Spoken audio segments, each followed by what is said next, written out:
Sawasdee krap and welcome to the Thaiger. In today's news, the government is looking to cut the quarantine time in half. More news on Thailand's vaccine rollout, and the Thai Navy accidentally cuts off Koh Samui's electric supply.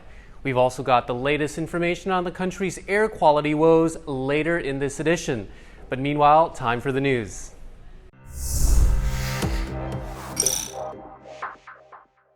Thailand's Public Health Minister Anutin has announced that everyone who receives both doses of a COVID-19 vaccine will be issued with a vaccine certificate. He says the vaccine certificate will be similar to the vaccination books already in circulation for some time and used to prove inoculation against yellow fever, and similar to travel documents used around parts of the world for decades. Now, according to a Coconuts report, both the paper and online versions of the certificate will cost 50 baht and will be available from hospitals administering the vaccines. Yes, you will have to pay for it. While there is currently no global standard for vaccination passports, with most countries waiting for the World Health Organization guidance on the matter, it's hoped that Thailand's vaccine certificate will help citizens with international travel plans in the short to medium term. Anutin says recipients can use them for international travel, and the certificates will have validity for at least 1 year. Meanwhile, a proposal going before the CCSA next Monday includes the possibility of cutting the mandatory quarantine by half.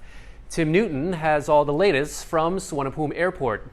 From April, the Thai government is cutting the mandatory quarantine in half from 14 to 7 days for any foreign travellers arriving in Thailand if you've been vaccinated against the coronavirus. There are a few things to note in the fine print. Vaccinations have to be administered within 3 months of your departure, and travellers are still required to produce a negative COVID-19 test result within 3 days before departure. If you haven't had a coronavirus vaccine, but you can produce the paperwork with a negative coronavirus result, you will have to spend 10 days in quarantine. However, Health Minister Anutin says that travelers from South Africa will not be eligible for the reduction in quarantine due to the highly contagious variant detected there, which health officials fear may be more resistant to vaccines. He has made these distinctions even though other variants have also been detected in other parts of the world as well. Now, he also hinted at the quarantine program being canceled completely if Thailand manages to inoculate 70% of people with underlying conditions and those working in the health and tourism sectors by October. Now, on the vaccine front, there's quite a lot of updated news. First, there was the unexpected arrival of the AstraZeneca vaccine on the same day Thailand took delivery of the Chinese vaccines. Then there was the announcement that PM Prayut Chan-o-cha was too old for China's Sinovac jab and would get the AstraZeneca one instead. And then there was delay to the Prime Minister receiving his injection, blamed on paperwork that was missing from the AstraZeneca shipment. Now, finally, the rollout of the Oxford University AstraZeneca jab is scheduled for Thursday, and the PM will be first in line. Health Minister Anutin has confirmed that the quality checks on the 117 AstraZeneca doses are nearly complete, and the PM will be vaccinated this week. A number of senior politicians, including the Foreign Affairs Minister and the Acting Education Minister, have specifically requested the AstraZeneca jab. Those over the age of 60 are being prioritized, while younger people will receive the Chinese vaccine, whose efficacy and safety have not been thoroughly tested in people over 60 years of age. The Chinese government has also requested Thailand's help in inoculating the 200,000 Chinese citizens living in the kingdom. Beijing has also floated the idea of making Thailand a regional vaccination center for Chinese people living in the ASEAN region, and says it will provide the necessary vaccines for free. The lights were out for the Surathani Islands after a widespread blackout swept over Koh Samui and Koh Phangan. A Thai Navy ship anchor apparently was dropped on an underwater cable which supplied power to the islands off the Surathani coast. The anchor damaged the cable about 2 kilometers out from the island, blacking out several of the populated sections of the island. The repairs will take several days. For now, the local electricity authority says the electricity supply will be circulated for 1 hour per area, followed by an outage for 3 hours. Additional power generators were sent to the island today. The authority is still supplying electricity to hospitals on the islands. Apparently, a similar incident happened back in 2018 when 6 mobile power generating trucks were used to supply electricity to the island. The president of the Airlines Association of Thailand says further layoffs in the sector are inevitable due to the slow return of international tourism and a limited amount of local customers to keep the domestic carriers afloat. Putipong Prasad Thong Osot says the sluggish revival of foreign tourism, now not expected until the end of the year, means that all carriers continue to face crippling financial hardship.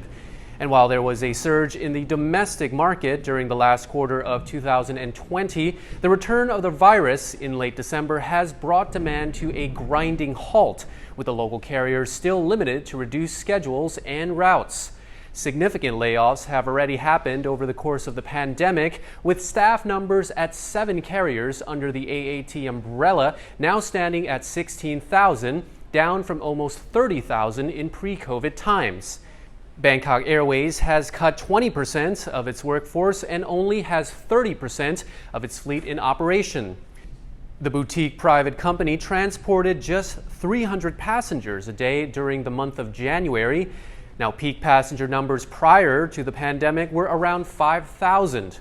COVID-19 has also led to the demise of low-cost carrier Nok Scoot, which went out of business in June of 2020. The president predicts that Thailand's aviation sector could take at least 4 years to get back to anything like the 40 million or so foreign arrivals of 2019. He says all carriers will need to look at cost-saving initiatives as the only means of long-term survival.